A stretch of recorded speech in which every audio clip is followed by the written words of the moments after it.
it has not been long since I started introducing myself as an economist bureaucrat. Until very recently, I used to introduce myself as an Indian Economic Service officer, government servant, bureaucrat, all interchangeably. That is till I came across this. Supposedly, I was in a battle. This article completely ruined my day. Add to that the smirks I got from my near and dear ones. Anyhow, I still subscribe to this magazine, so no issues there. What it made me realize was that I needed an image makeover. So I thought a lot about it, and finally decided to add The Economist to the Bureaucrat and become an Economist Bureaucrat. As simple as that. The dividends have been great, and still reaping them, in fact. Quips apart, I joined the government in 2013. It's almost been 5 years, and most of these years were spent working for the Rural Housing Division of the Ministry of Rural Development as a part of the Awaas Yojana, which is a part of the Housing for All by 2022 mission. These years have been challenging, rewarding, satisfying in equal measures. I've learned a lot of intriguing things, things related to program architecture, scheme delivery, scheme execution. And today, I'll try compressing all these learnings into 3 takeaways. Some of them will sound counterintuitive, even paradoxical at first. But bear with me, and we'll see eye to eye. Coming to the first takeaway. Whenever it comes to government welfare schemes, the who should always precede the what's and how's. The central question one should be asking is, who is getting the benefit? Rather than what are the benefits? Why is the scheme named like this? What is the budget allocation? How is the scheme being implemented? And so on. Of course, I'm assuming that the why has already been dealt with, and all of you fully agree with the need of having a Awaas Yojana or Ayushman Bharat Yojana. If not, there will always be people who do not. Then that's a separate talk altogether. Now, most of you are either taxpayers or are going to be taxpayers by the end of your lifetime. And I'm just referring to income tax here. I'm not even taking into account the plethora of indirect taxes you're paying on a daily basis. So the government is sitting pretty on a heap of public funds. And a lot of these public funds are being channelized into government welfare schemes.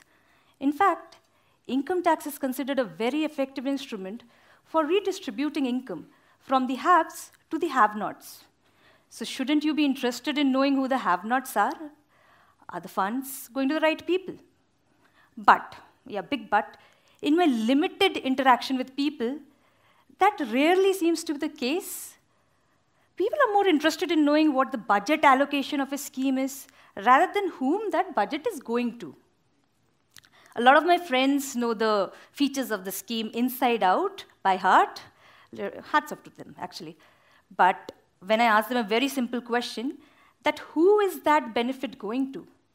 They give me profound responses, like Garib ko ja raha hai, BPL families ko mil raha hoga, something which roughly translates to the poor or the below poverty line families must be getting the benefits. This has made me wonder whether, as a nation, we are fascinated with terms like Garib and BPL. These are like our go-to terms for clubbing together all poverty-stricken households, reducing them into faceless entities. And actually, I was also pretty much like that till 5 years back. I didn't put any thought into the nuances of who. The first thing the government taught me is that it takes the task of defining and identifying this who pretty seriously. I joined the Ministry of Rural Development in December 2014. At that time, the erstwhile housing program known as Indira Awaas Yojana, IAY, was still in operation. That very same year, the Comptroller and Auditor General, better known as C&AG, had come out with a performance audit report of IAY. Indicting report, 200 pages of whatever imaginable could go wrong with a scheme. The 2 ways of looking at audit, although. One way is that you see it as a fault-finding exercise and become very defensive about it. The other way is that you see it as an opportunity for improvement. Thankfully, the perception at that time was that the audit has already done the hard work of identifying the wrongs. Now let's set it right. An entire chapter of this audit report was devoted to selection of ineligible beneficiaries under IAY. Under IAY, selection was done from something called a permanent waitlist. Very interesting term. So I used to feel that it sounds like you have to permanently wait for the benefits. But just demystifying it, it was a list of BPL households which had been ranked. How did one arrive at the permanent waitlist? At the first step, the Planning Commission, the erstwhile Planning Commission, would carry out this elaborate exercise of defining poverty lines and poverty ratios for each and every state based on sample data from certain households. These poverty ratios, say 50% for Bihar, 40% for Madhya Pradesh, were then communicated to the states. But percentages have limited relevance in identifying actual BPL families on ground. For actual identification, the Ministry of Rural Development would carry out a parallel exercise which was known as BPL census. It used to be carried out every 5 years. It would cover each and every household in rural India. The households would be asked questions on socioeconomic parameters, like what was the type of house they were living in, their educational attainment, their sanitation status, etc., etc. And based on the responses, they would be scored, then ranked. So say Bihar has 100 households in the BPL census, and they have been scored and ranked. And the Planning Commission has told Bihar, you have 50% poverty ratio. The score of the 50th household becomes the poverty line, and those with scores below it become the BPL families. They figure on the permanent wait list and are eligible to receive benefits under IAY. Sounds simple, but no matter how simple it sounds, this exercise had many shortcomings. One of the major ones being that it was not leading to deprivation-specific targeting. Any house, someone who was doing better on the housing front, but badly on other fronts, could have a better likelihood of getting a house than someone who was doing badly on the housing front. Basically, essentially, what this exercise was doing was reducing each household to a score without identifying the root cause of its poverty. It was not taking into account the multidimensional nature of poverty. The fact that houses could be poor due to various reasons. Someone may be poor because they don't have access to educational opportunities. Others could be poor because they have ailing members' health issues, and others could be poor because they can't afford working capital to till their land, so they have to get into a debt trap. And yet others may be poor because they lack a proper shelter, and that affects their quality of life on a daily basis. It's very obvious, I think, that not all of them require a house. Only those need a house who lack a proper house, period. And that is what we sought to rectify in the new Awaas Yojana. While we were redefining the who for the new Awaas Yojana, I came across a second major learning, which is also going to be the second takeaway. This one is very interesting. Objectivity begins and ends with subjectivity. Okay, just for the sake of it, let's make it qualified subjectivity. You need subjectivity to define the who is deserving. And you need objectivity to identify the who, to get to the who. Sounds watertight, right? In my limited experience, even when it comes to identification alone, objectivity does not take you very far. What you are more likely to end up with is this very reasonable and effective mix of objectivity and subjectivity when it comes to defining and identifying the who. Let's put things into perspective. We, being government servants, were very quick to realize that defining who is deserving and who is not deserving is a loaded exercise. It's akin to walking the wire, and there would be many subjectivities, value judgments involved. So basically, what would finally matter is the credibility of the forum which is exercising this subjectivity. Therefore, the task of redefining the who was given to an expert group, full of people whose domain knowledge, expertise, credibility, you can't doubt. At this very same time, the Ministry of Rural Development had almost finalized the socio-economic and caste census data, SCCC, known as SEC also. So SECC had been commissioned in 2011 to replace the BPL census. It was a more comprehensive data set. It captured information on a lot more parameters, taking into account the multidimensional nature of poverty. But by the time it has been finalized, it had become like a hot potato. No scheme was coming forward to adopt the SECC for identification of beneficiaries. In the government, and this is one thing you must know, we don't really believe in the first mover advantage, because when things go wrong, they go very wrong. So in retrospect, I believe it was a very brave decision to adopt SECC for the first time for such a massive scheme. And since then, there has been no looking back for SECC. It's been adopted by various other schemes for identification.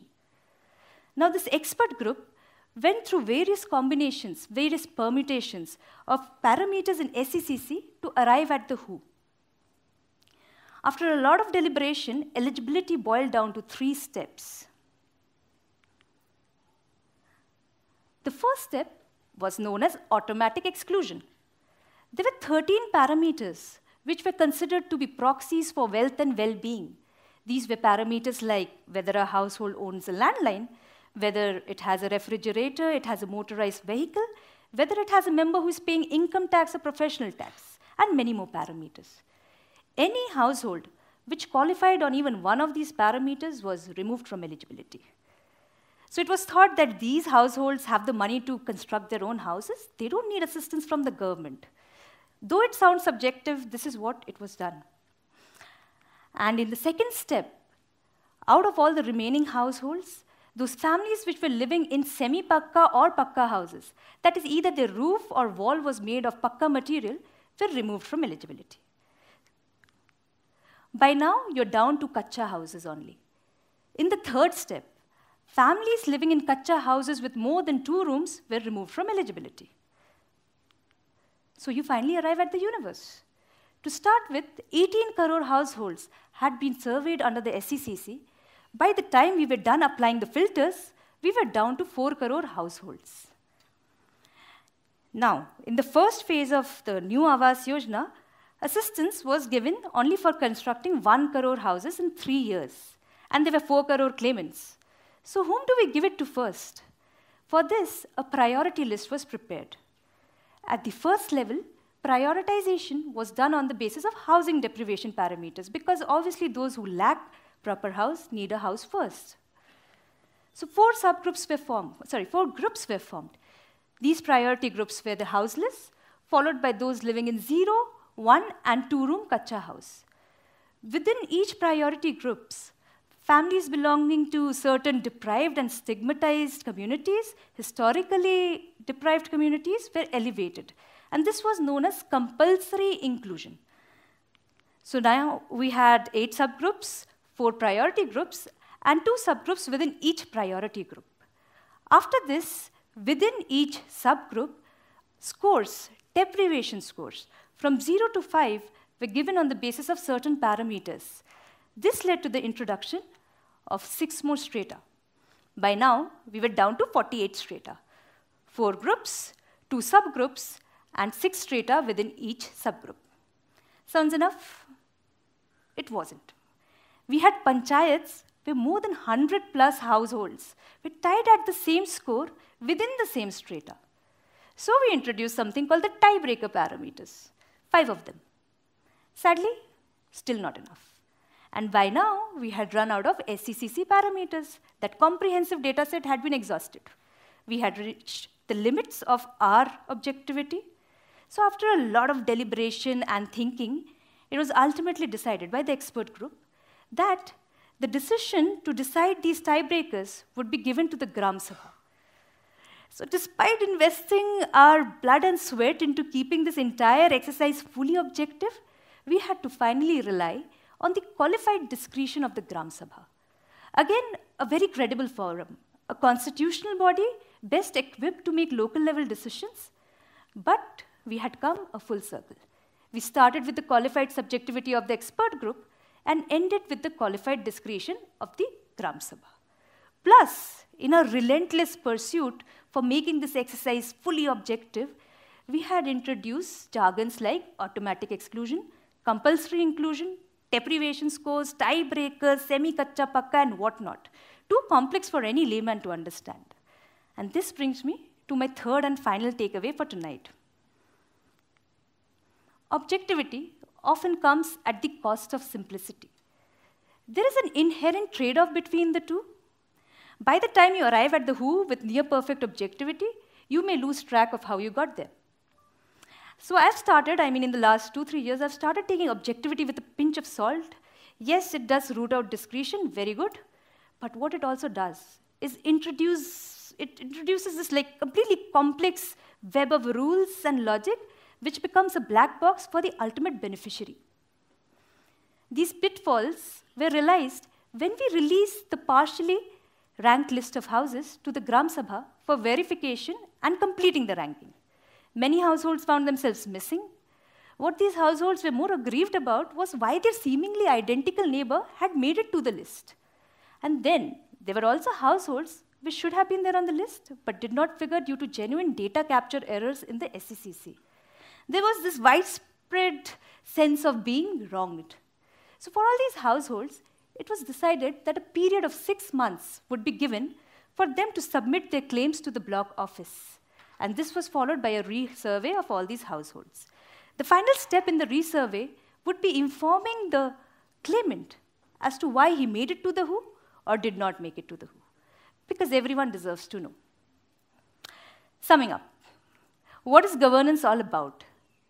According to me, as far as my limited experience goes, it's essentially about the who. The who we don't tend to discuss much about. But this who lies at the heart of governance. So let's discuss the who. Let's start putting a face to the who. Let's know who he is. Secondly, governance, like many other things in life, is a lot about striking a fine balance between objectivity and subjectivity. It's about walking the tightrope between objectivity and subjectivity. Very easy to tip over to either side. But whichever side you're tipping over to, don't lose focus of the who. Keep him in sight. And lastly, simplify, demystify it for the who, so that he knows why he is the who. And why all this talk? Why did I really choose governance at all? Because I believe, and now I've seen it too, that governance, if done well, can lead to many beautiful outcomes. One of them being providing a home of their own, apna ghar, to millions of deserving rural families. Thank you very much.